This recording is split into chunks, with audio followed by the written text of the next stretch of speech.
Welcome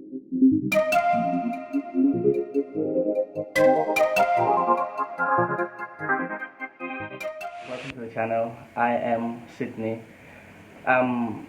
Before I start with this video, I'd like to say thank you very much to all the new subscribers. You are welcome. I really appreciate you guys. The viewers, please don't forget to view, like, comment, and subscribe to the channel. I'm so happy to have you guys. It warms my heart to see the love and the support that we are getting.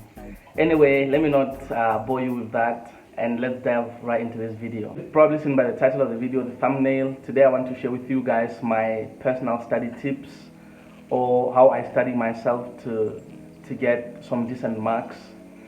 So yeah, let's delve right into it. So the first thing that I will say, guys, is that and it may sound as a bit of a cliche, but I'm gonna say that you have to be consistent and apply yourself. You have to be consistent and apply yourself.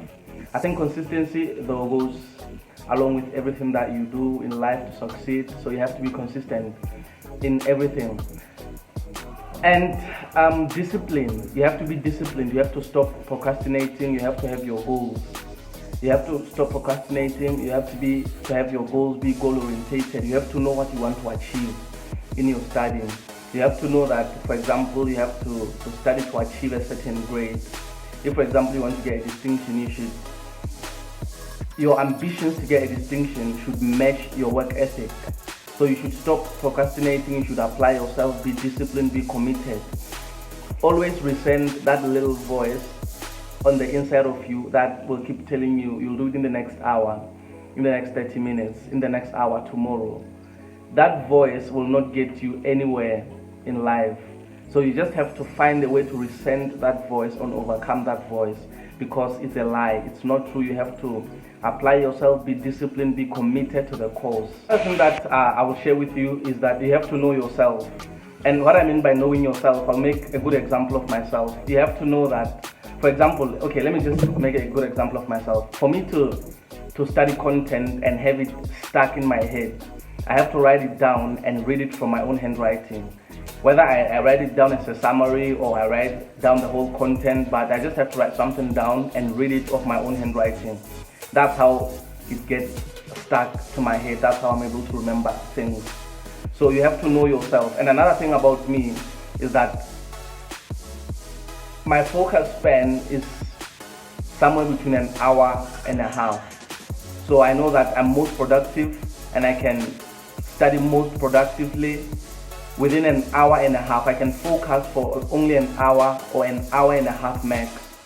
So you cannot say you want to study for 4 hours if you are someone like me, when you know that you'll only be focused for 1 hour 30 minutes max. So you have to know yourself, study yourself, know what works for you. I think it's very important from high school all the way from high school to tertiary. I think it's important for you to know yourself, know things that work for you. If you are a person who is able to study more effectively at night, in the morning, during the day, in a certain place, you have to just know yourself. Another thing is that you have to prepare yourself way ahead of time. Prepare yourself in advance.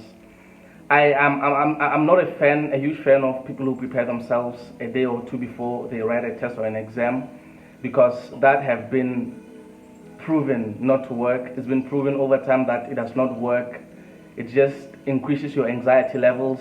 You panic a lot when you do that. You are not confident going into the test. So it just increases your chances of failing rather than passing. So I can just say that you have to make sure study way in advance. At least study like a week earlier. Study a week earlier, or it would even be better if you study like 2 weeks at least earlier, so that you know you have enough time to prepare yourself. Because look, a lot of good success is as a result of good preparation. Good results are brought about by good preparation. So you know, if you go into a test and exam unprepared, or you've not had sufficient preparation, you know within yourself, you know. So I can say that make sure that you study way before time, before the exam, the test. very much in advance, because in that way you are able to ask around, you're able to prepare yourself thoroughly. So another thing I would say is you have to be confident. You have to be confident. Honestly though, I really admire confident people. I admire people who believe in themselves, who know that they can produce more, they're able to demand more and give more of themselves from themselves. So you have to be confident with yourself. You have to know that you have the ability to do it. But a lot of confidence though stems from hard work. You have to know that you are able to demand a lot of hard work from yourself, sacrifice, and you are able to produce it as well. So you have to be confident, and confidence is produced by hard work, dedication, commitment. But you have to be confident though.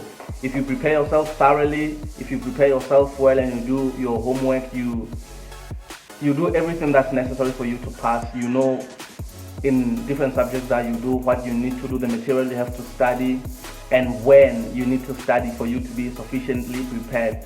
So if you do all those things right, which are not very difficult to do, then obviously you'll be confident going into the test, the exam. That is why I can say I actually believe that a person who's prepared themselves or a person who's not prepared themselves, they can tell you going to an exam or a test that I'm going to get a certain mark, or I think with the content that I've studied, I can aim for a certain mark. Realistically though, because I know that some people are not realistic. But if you're realistic and honest with yourself and you've done everything well and you are confident, you can be able to walk in there and just say, I'm going to get 80% out of this. And you may even get more because you prepared yourself thoroughly. I think the last tip that I'll give is you have to consult your teachers, your lecturers.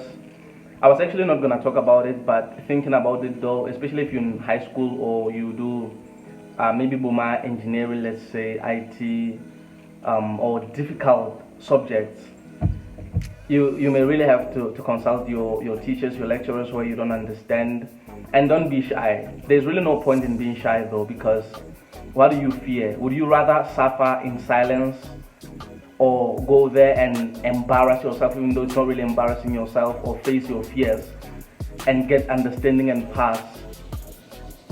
So consult your teachers, but that though for myself really never works. It doesn't work, because everything that I think I know now it's things that I've went and sat down and studied myself. So I cannot really say that classes are really productive for me. For myself though, I don't know of you guys, but for myself I cannot really say that classes are productive. I cannot say that lectures are productive for myself though, because I study everything on my own. I prefer to go through stuff on my own, so I never really ask questions. But you know, if you need to ask questions in your subject, if you need to consult them, you know, and I advise you, please do that. It works, it counts, it will help you, it will make a difference. So please just do that. Anyway, if you've watched until here, just know once again I appreciate you, man. Please don't forget to like, comment if you comment and subscribe if you haven't already. And then yeah, I'll see you again in the next video. Ciao.